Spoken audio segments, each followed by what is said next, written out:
is battle. Amen. Battle is blood, guts, gore.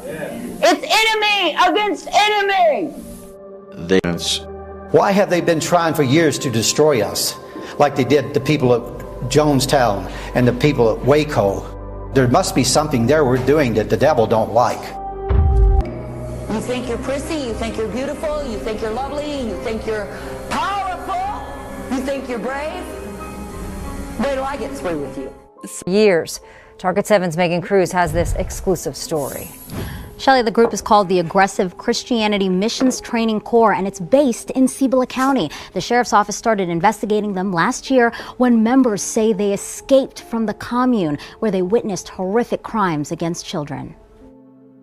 This is Deborah and James Green. According to their website, they're the generals of a Cibola County-based religious group called the Aggressive Christianity Missions Training Corps. That day, the Lord will deliver Christian ideals throughout the God. She was also arrested this morning in Sierra County and is now charged with child abuse. The arrest warrants say Deborah controlled the group's money and rarely wanted to pay for hospital visits, preaching that those who are sick in sin and must repent to be healed.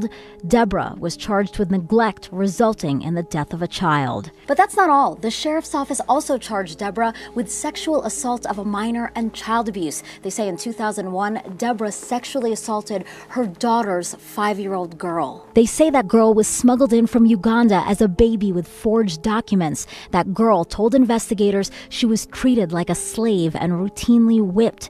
She also told them this man, Deborah's son-in-law Peter Green, also raped her until she was 9 years old. The sheriff's office says that's when CYFD removed her from the home. Well, you know, the word cult comes from culture. There's a difference between devotion and domination, between surrendering to God and surrendering to a human voice claiming to be God's authority. For decades, hidden in plain sight across the American Southwest, a group by the name of Aggressive Christianity Missions Training Corps, formerly known as Free Love Ministries, claimed to be raising up spiritual warriors. But behind the language of prayer, sacrifice, and holiness, former members described something far more disturbing. Strict control, medical neglect, harsh abuse done to both adults and children, even resulting in sexual abuse and tragic passings that went unnoticed simply because the government didn't even know these people existed. Cults come in different shapes and sizes, but what makes Aggressive Christianity one of the most unique cults is how they embrace the role of a Bible-based cult, isolating themselves outside the Christian community, believing they were real-life soldiers for God, and created a military-like environment to their members led by their leader, who referred to herself as General Deborah Green, and co-ran by her husband, General Jim Green. The group went on for decades almost without being noticed by the public, but now, by the harsh and strict control former members are claiming they endured, all by the authority of Deborah Green, is what makes this one of the most deceptive cults in modern American history. Guys, thank you for tuning in for today's episode. Don't forget to hit like, hit subscribe. We are posting content every other week. With all that being said, let's get started.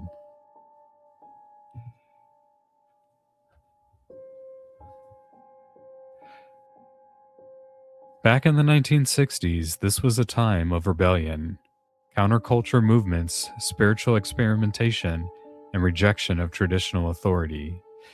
It was in this environment that Lila and James Green first began shaping their worldview. In the high mountains of Southern California, Lila and Jim would separately join a hippie-like group called the Bear Tribe. Lila and Jim would eventually become romantically involved and actively practice Native American rituals, where Lila would reconnect with a friend of hers named Maura, a former medical assistant in Sacramento, California. Jim and Lila would eventually get married in 1971 and continue with the Bear Tribe, but during that time is when the Jesus movement was alive and well, where these former hippies were converting to Christianity. Jim and Lila were deeply resentful to the Christian faith, however, calling them hypocrites, and felt like the subject of hell was a scare tactic for the weak-minded. However, one day Jim would eventually encounter a hitchhiker who was unknown but began to preach to him about the simplicity of Christianity and what it meant to have a relationship with Christ. Jim this time was intrigued by the stranger's approach and drove him back to his house and had him meet Lila, where she too was interested in the stranger's evangelism. Jim and Lila both would give their life to Christ and start their new faith journey. In that same decade, the couple would have 2 children of their own, Sarah and Josh. Jim and Lila would be drawn to the spiritual side of Christianity and would float around the country looking for a church that embraced the spiritual realm. They finally came across Christ's Gospel Church International, led by Reverend Bernice Hicks. The Greens became devoted members where the church was a Pentecostal environment, which included practices like deliverance, prophecies, and intense praying. However, things took an unexpected turn for the worst. Lila and Jim would frequently go on mission trips funded by the church in 1976, and eventually temporarily moved to Mexico, where they would help run an orphanage. While Lila would handle meetings or outreaches, she would leave Sarah and Josh with the well-respected elder of the church who was just 18 years old. Sarah, who was only 4 years old at the time, would end up being essayed by the elder, which stunned Lila, who didn't know what to do at the time.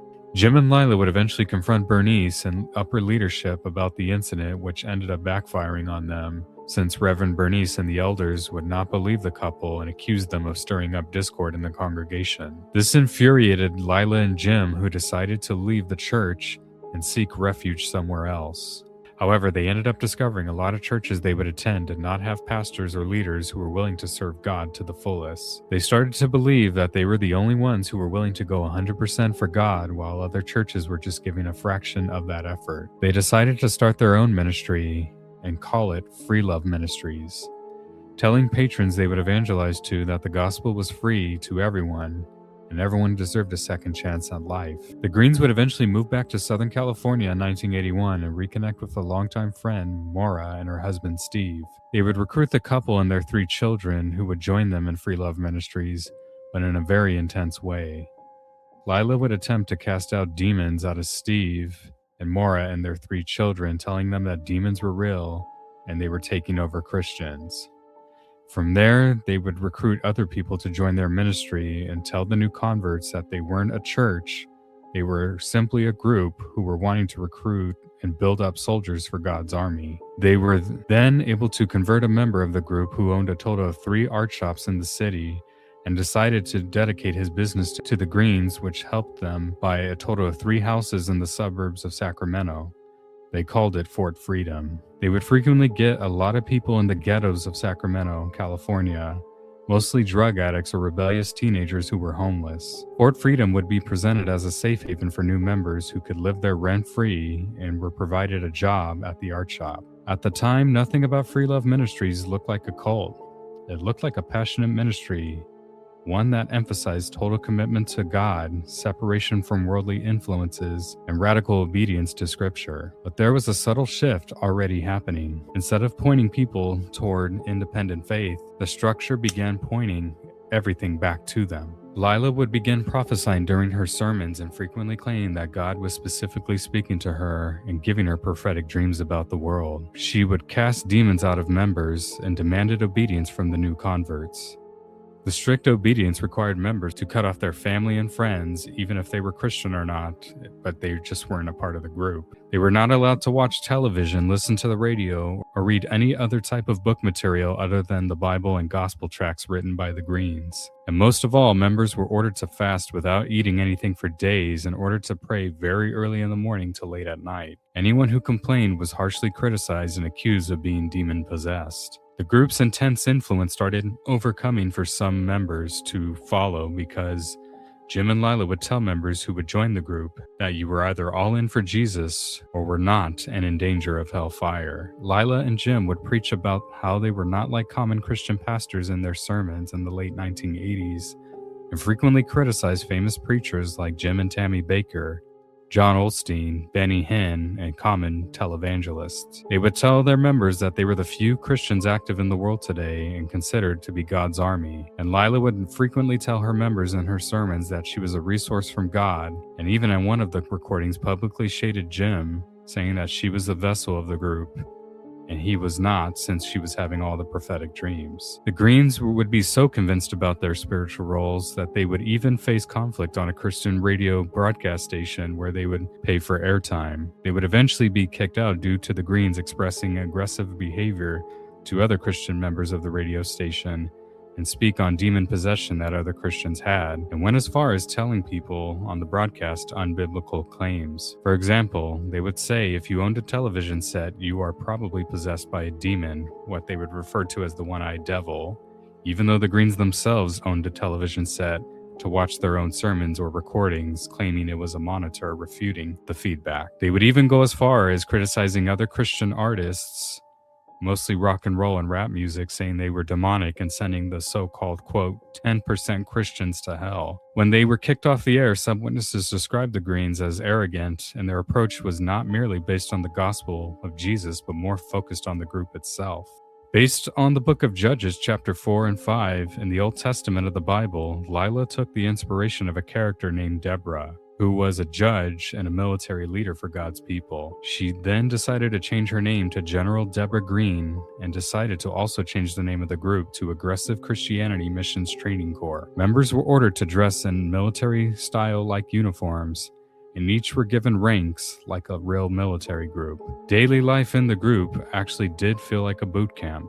The group would wake up at 4 a.m., have long prayers, write gospel tracts, and mail them out to sponsors. They would also frequently have meetings where Jim or Deborah would preach sermons. The Greens started to become extremely demanding to their members, especially the children. Children in the group, even some who were born as little as 1.5 to 2 years old, were ordered to be physically disciplined by parents if they went as far as crying or making noises during the meetings. Deborah would tell parents that they needed to be trained to become tough soldiers, and that harsh physical discipline was demanded, which included spanking with boards or hard objects, leaving bruises on kids. Kids were also not allowed to be children or have the personality of children on the compound. They were not allowed to have toys and were ordered to work hard physical labor. Some members willingly agreed with the Greens and obeyed their commands on their children. However, Maura, an old friend of the Greens, had a hard time understanding the mentality of harshly disciplining her toddler-age children, and this would eventually frustrate Deborah on not obeying her commands, as she held a meeting in front of all the members and publicly humiliated Maura, saying that she was in sin for spiritual adultery, telling members that she was idolizing her children more than the Lord. She quoted in the meeting from the testimony of members and Maura herself that, quote, "You are going to wish you were never born.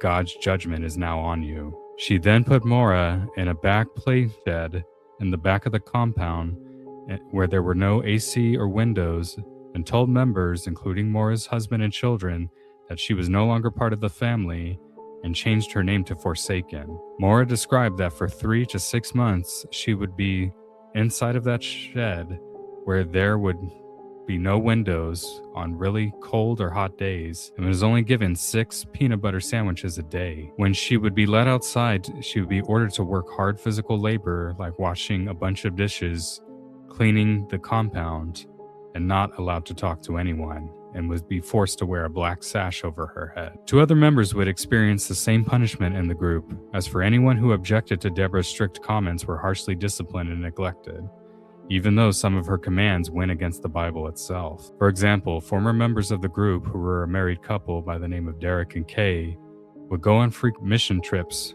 for the Greens and were ordered to get a divorce, saying it was the right thing to do at the time, and that their relationship to the ministry needs to be before the relationship of their marriage. When they protested, the wife would be exiled and her name was changed to Despised. Maura would then be released 6 months later from the group and would be forced to get a divorce from her husband, Steve. However, Maura said that she had a hard time leaving the group, believing that God really did forsake her, and that she was in danger of hellfire for not being a part of aggressive Christianity. She begged Deborah for another chance, but was refused and forced to be exiled from the group. A few months later, Maura would read the Bible and study the scriptures and actually find out that the God of the Holy Bible was not the same person Jim and Deborah were claiming to hear from. And a lot of the scriptures they would pressure their members with were used out of context. Maura then was able to determine that her and her family were being brainwashed by the Greens and made the decision to sue them for $20 million on the counts of abuse, physical neglect, and false imprisonment. Moira's attorney was able to get evidence on her claims from former members who left the group as well, and proof of the location as authorities were able to identify. The Greens held a press conference claiming they released Moira from the group due to inappropriate sexual behavior to other members that she expressed, and Deborah could be even seen on one of the films in a very firm tone. She was a harlot. That's why we dismissed her for sexual misconduct. Her husband let her out of the house within the compound. I let her stay because she begged me.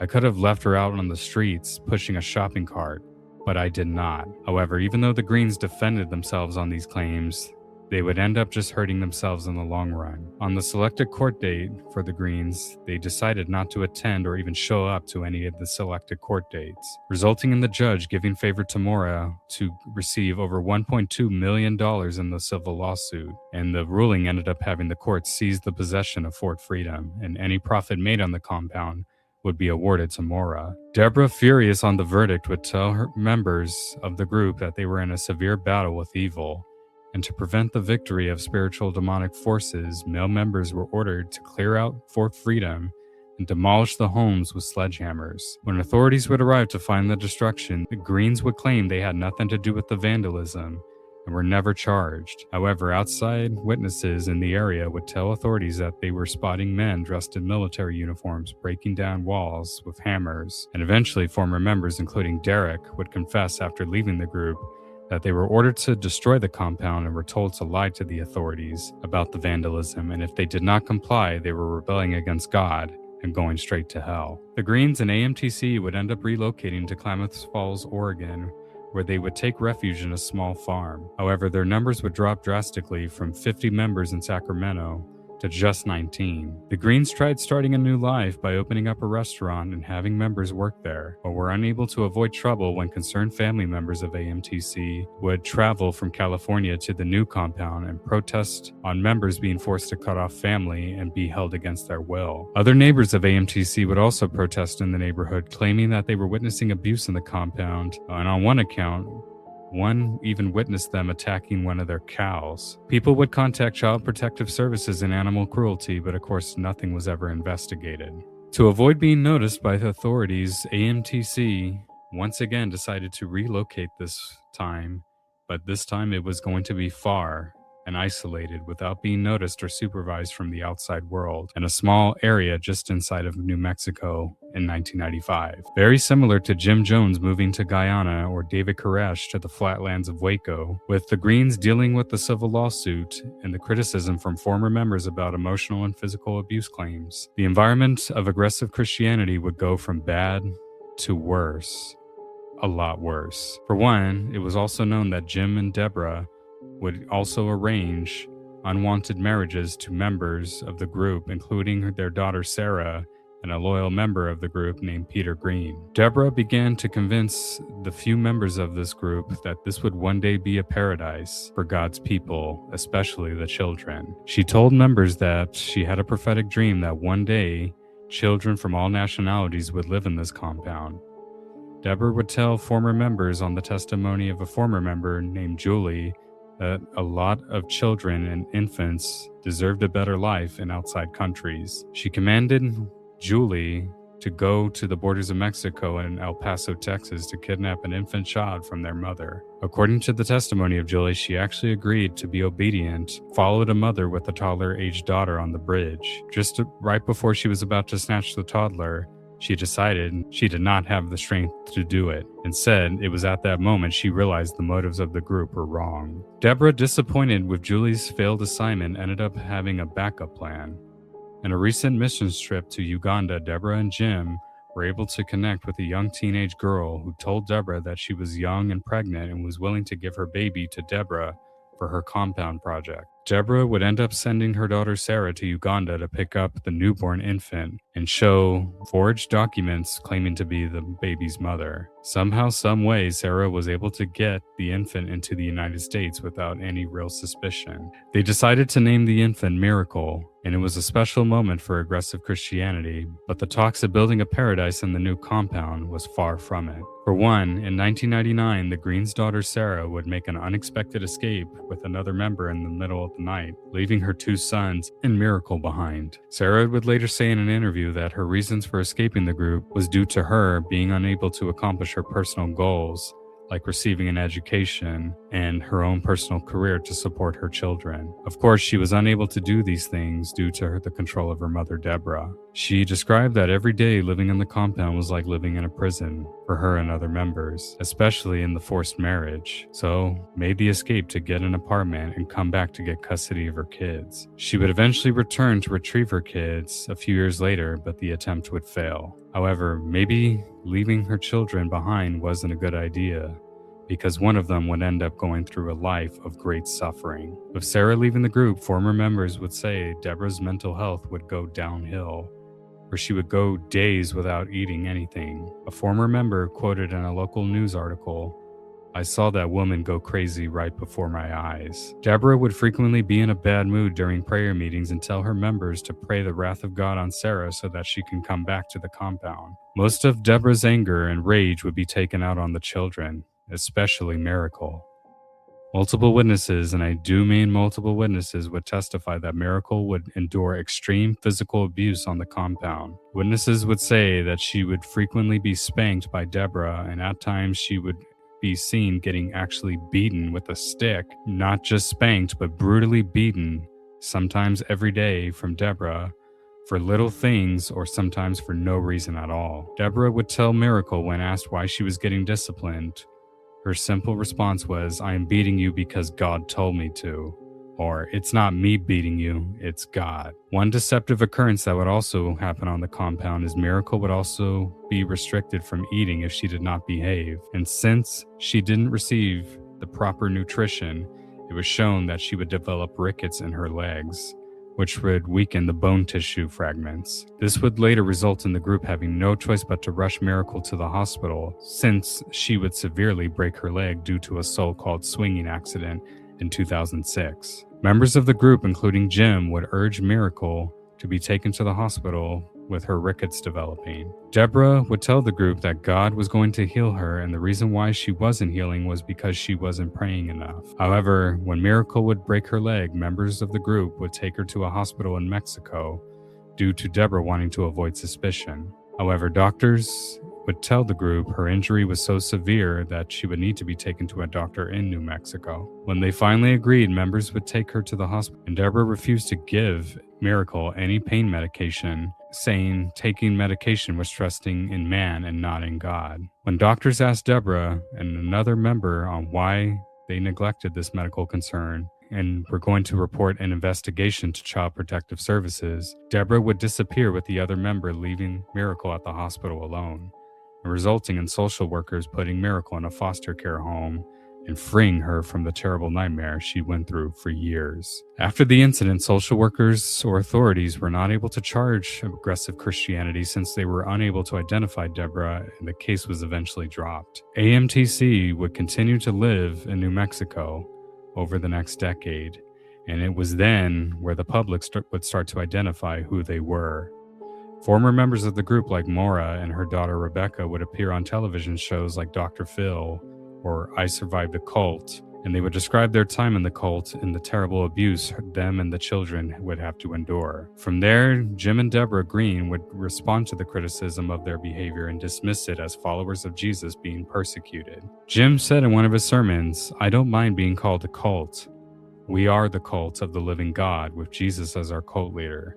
They even took inspiration with other former Bible-based cult leaders like Jim Jones and David Koresh, despite the explicit controversy both cult leaders brought, which even went against the teachings of Jesus. The Greens considered them to be martyrs of the gospel, just men who were willing to go against the culture of the world and were stereotyped as a cult. Jim and Deborah would even go as far as telling the few but loyal members of the organization that other organizations were a cult as well, like the police academy, military, or healthcare workers. If everyone was a part of a cult, they chose the right one. However, over the years, aggressive Christianity would continue to face controversy in the group where authorities had to be involved. Some former members who would escape the group would contact New Mexico authorities describing sexual abuse done to children, specifically giving description of miracle and even claims that aggressive Christianity was drugging adults and children. The New Mexico authorities didn't rise up an investigation since the former member refused to be interviewed and make their name known. The police had to respond to the compound itself and put Jim in cuffs due to a fistfight altercation that he had with Steve, Maura's ex-husband, and Deborah, apparently picking up a shovel and yelling, "I'm going to kill you." They didn't press charges and they returned him back to the compound. Year after year, the Greens were able to avoid accountability from the authorities. But it wasn't until 2015 where a former member by the name of Brian Miller would contact the authorities with his attorney. He was trying to file a custody case battle for his 3 children against his ex-wife Stacy Miller, but was unable to get in contact with the compound. Authorities were willing to help, however, there was just one problem.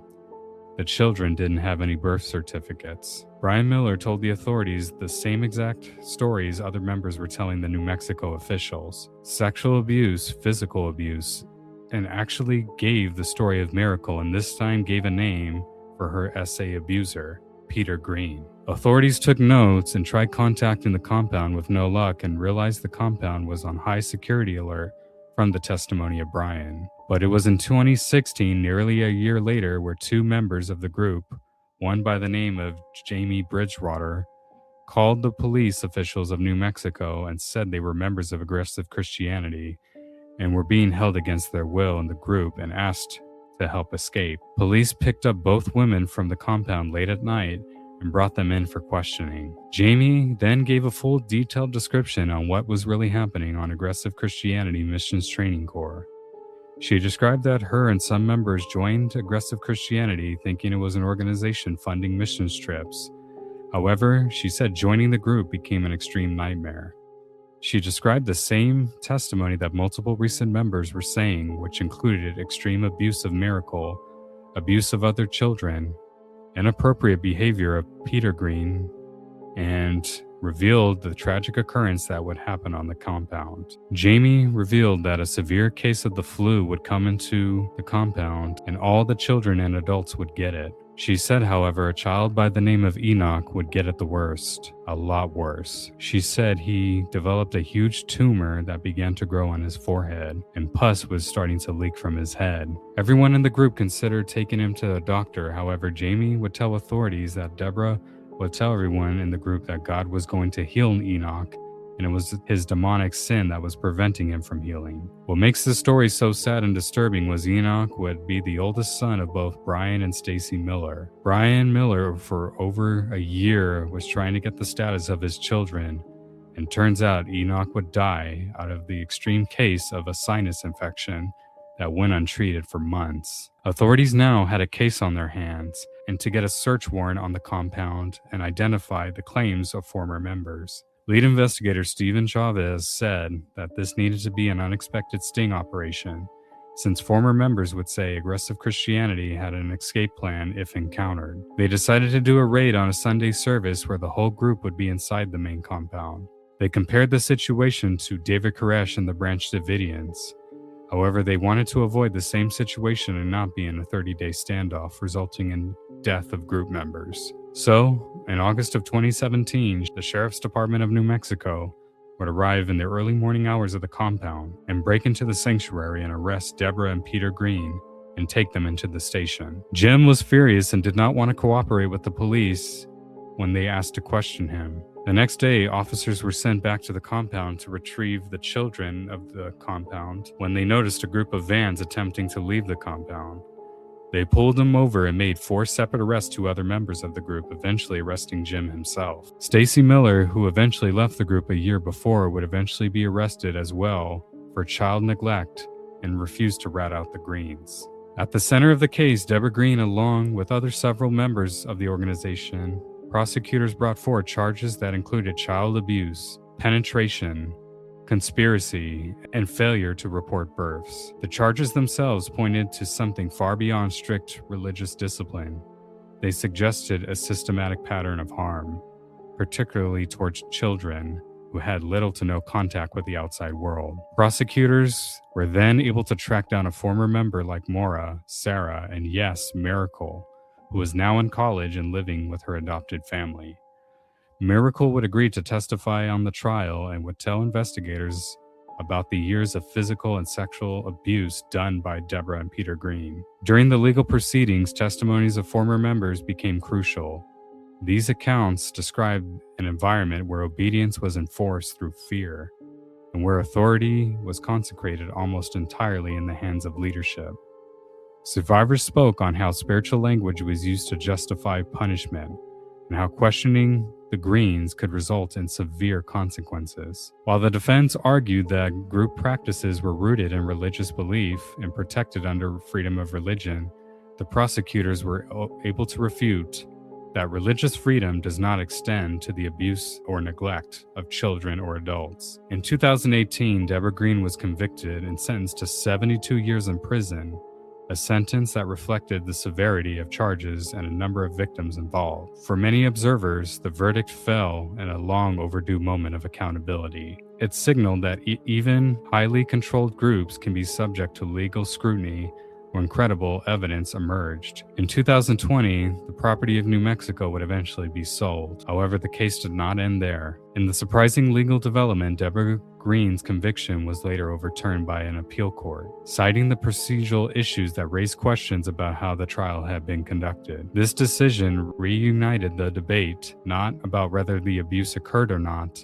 but whether the legal process had been properly followed. It was a huge mistake made by the prosecution for not turning in medical documents for the court case, which included a testimony of medical examiners asking Miracle if she received her injuries from abuse of Deborah, which she initially denied back in 2006, and prosecuting attorneys posting about the case on Facebook. For survivors and advocates, the reversal was deeply unsettling, and it created uncertainty about whether justice would be ultimately upheld. Deborah Green would eventually be released from prison. Even worse was Peter Green would not face any real jail time for his allegations, since the trial was supposed to begin in 2020 during COVID-19, and since then has only faced probation for his sentencing. The situation shifted again back in 2025, however, as early as last year, when the New Mexico Supreme Court reinstated her conviction. This back-and-forth legal journey highlights the critical reality of complex cases involving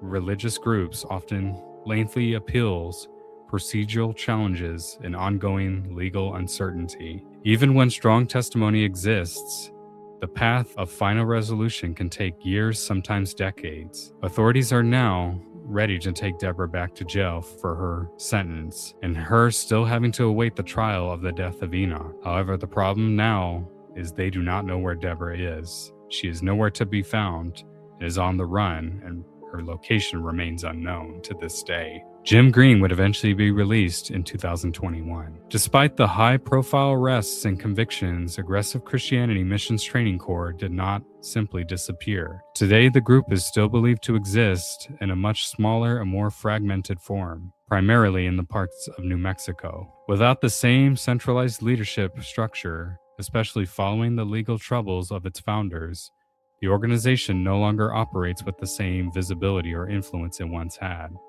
However, former members and observers note the remnants of the belief system and community structure remain. Their website still continues to be active, and even small YouTube channels of old recordings of them appear online. Jim still makes blog posts mocking his critics and former members of the group, and still continues to maintain the innocence of AMTC. Last Deborah Green was seen by the public was in 2021 in a documentary made about the group called Cult Justice. She is now in her 70s, and she appeared to show no remorse about the pain of any of her former members, and denied any wrongdoing, and quoted at the end when asked about the documentary, gave an arrogant response with an arrogant smile and says, "You know the word cult comes from culture." She then proceeded to say, "I was not a leader of a cult.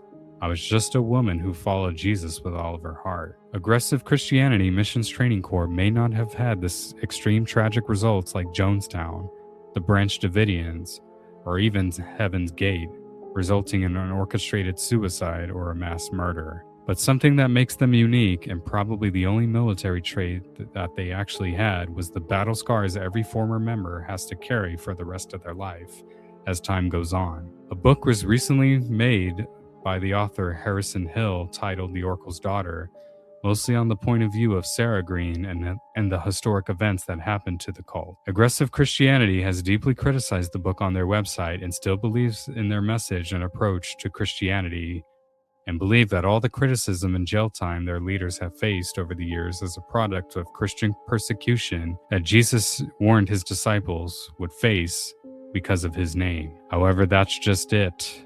It was for the name of Jesus and the belief of Jesus Christ. For a total of 3 decades, the Greens lived their lives, preached to the public about Jesus, and made disciples. Quote, disciples. However, also for 3 decades, they got away with a lot of illegal activities or allegations that authorities ignored in 3 different states for a long time. Jim Green once quoted in one of his sermons, "All these accusations prove to us we've done these things. These people are liars. All these so-called lies come from their own followers, cult members, so-called disciples, the hundreds of members over the years they preached to on the streets, the people they love-bombed into joining their group.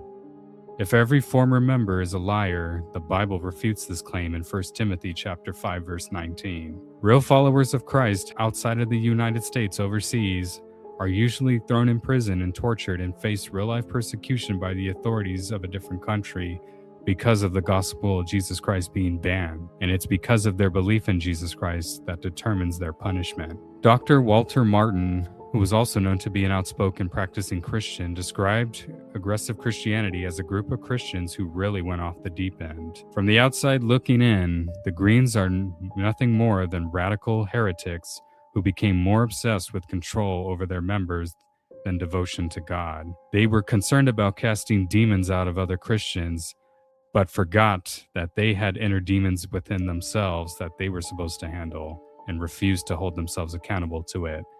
Matthew chapter 7, verses 5 through 6. And no authority has punished them because of their belief in Jesus Christ, but simply because of the unspeakable torture they did to their members over the years. Even investigators like Mike Monk said that during the investigation, he quoted, "The Greens are free to practice their Christian beliefs, but they still have to obey the law." Today, Aggressive Christianity Missions Training Corps exists more as a legacy and a warning of what the Bible teaches about false teachers in Matthew chapter 7, verses 15 through 23.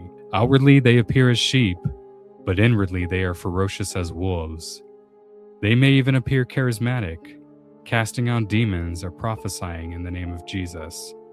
But Jesus says, "By their fruits you will know them." In other words, by their behavior. Rick Allen Ross, a cult expert, once quoted, "You can't judge a cult by its beliefs, but by its behavior." For many of the survivors, the journey doesn't end with leaving the group or seeing legal action taken. It involves years of rebuilding identity, relationships, and trust. And this is why this is on Destructive Stories. Thank you guys for watching.